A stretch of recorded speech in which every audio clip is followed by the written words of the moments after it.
Saeed Ibrahim.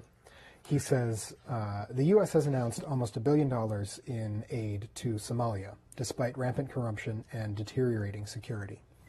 In contrast, Somaliland has been peaceful and democratic for 27 years. Why hasn't the U.S. engaged Somaliland in a more meaningful way? Yeah, the Somaliland question comes up constantly when I speak or when I do these programs. Here's the thing. Somaliland does have a legal argument it makes. Of course, that has to be treated in the appropriate fora.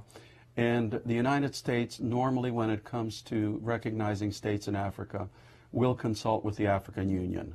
And the integrity of the state of Somalia is an important precept for the African Union. So the United States of America is dealing with the government in Mogadishu.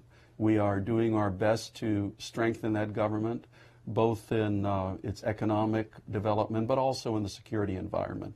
So for the time being, U.S. policy is to deal with Mogadishu, to work with the government in Mogadishu to strengthen that part of the Horn of Africa.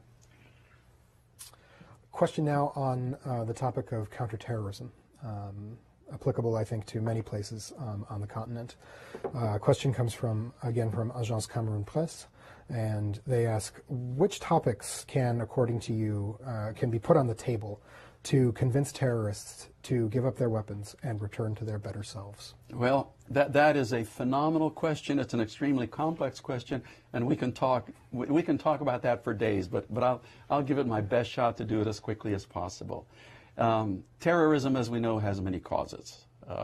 Full stop. And I'm not going to go into all of those. But in combating terrorism, there are several different elements, as say we're seeing in the Sahel right now. Of course, there are the radicalized terrorists who are committing all types of mayhem, and the immediate goal is to return peace and stability and get rid of the terrorists. That's the immediate goal, and we do that with our engagement with partner governments, cooperation